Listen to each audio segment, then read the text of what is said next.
cool off inside with us and put your hands together for an honest, kind, talented, and humble human being. Last name Hansen, first name Stan. Welcome, my friend Stan. Oh, wow. Hey, Wow. Oh, man. Oh, man. How can I follow that? So, Mike, if you could select any specific game or sporting event or series that you once watched or witnessed that was played between a couple of teams that could inspire even the most dastardly dictator, which game would you pick and why, my friend? I was 11 years old, and I'm talking about the 1969 Super Bowl. New York Jets playing the Baltimore Colts. NFL was so strong. AFL was crushed. AFL had no and they went into that Super Bowl. Joe Namath pulled out the dynamic of the NFL. I think if you were sitting at the right time in the right place with a dictator watching them, he knew the explanation of what was going on. You might have some conflict. You maybe shouldn't try to create the country over. You may kick my ass. That's one thing about it. Maybe after watching the game that Mike Rotunda just illustrated, maybe some dastardly dictator could go, you know what? Maybe I should just settle down a little bit, watch a little football on Sunday, and I might think differently about some of these countries I want to destroy. You never know in life. Go back to Green Bay Packers way back. I mean, the first time I went to Green Bay, Wisconsin, I was shocked at how little Green Bay, Wisconsin is. The team would win, but the coach was not satisfied with the performance, and so he would make them they put their cars all the way around like the practice field with the lights on, and after a game he'd have them running wind sprints because he wasn't satisfied with the way they played the game. In our nation today, I'm concerned about how strong is our military, and are the people that are leading us, do they have the same grit that those people had way back in the early 60s? Lack of leadership, maybe that's what it boils down to. It's not about red or blue or white or green or blue. It's about leadership. It's about having someone that we could trust to lead us, not just here under this amazing roof that we call the United States of America, this dome that we're in, but also someone who understands foreign policy. That you need to have a leader here in this country, a commander-in-chief, who's gained the respect of foreign leaders as well, because if not, they're not going to want to talk to us. They're going to shut us down completely.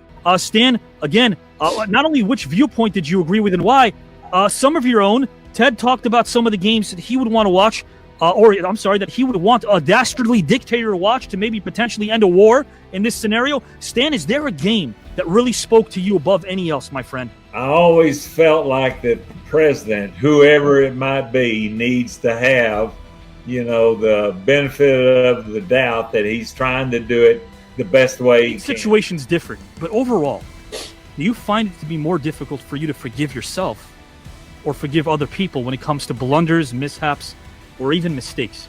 I think I have trouble forgiving myself, when I blow it. And again, I wrote a book about it.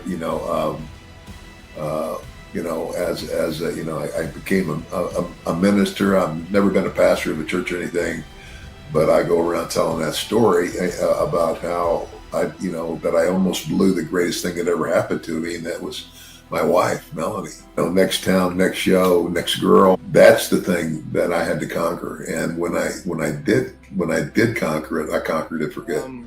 Definitely myself, unless I'm working a tag match with Ted DiBiase and we lose, then it's Ted's fault.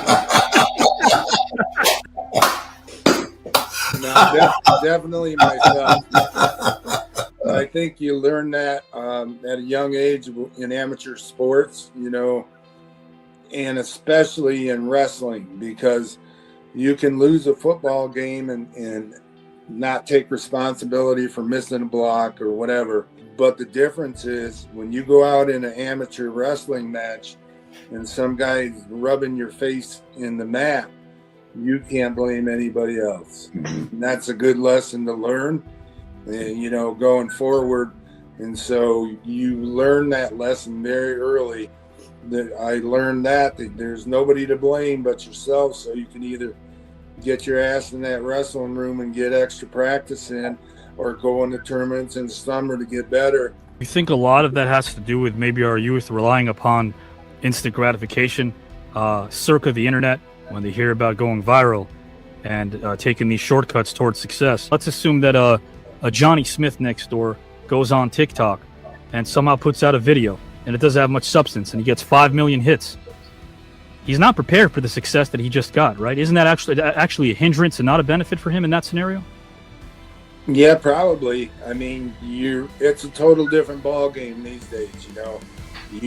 Everybody wants attention, but then once you get it, a lot of people aren't ready for that. You might have to sweat a little bit because you got to vote. Who are you voting for, Mr. Stan Hansen? Is it Mike Rotunda or Ted DiBiase? Who resonated most with you, my friend? I'm sorry. Well, you know, I've known Teddy for a long time. Yes, so sir. Got to say, down. I'm with you, Teddy. I'm sorry.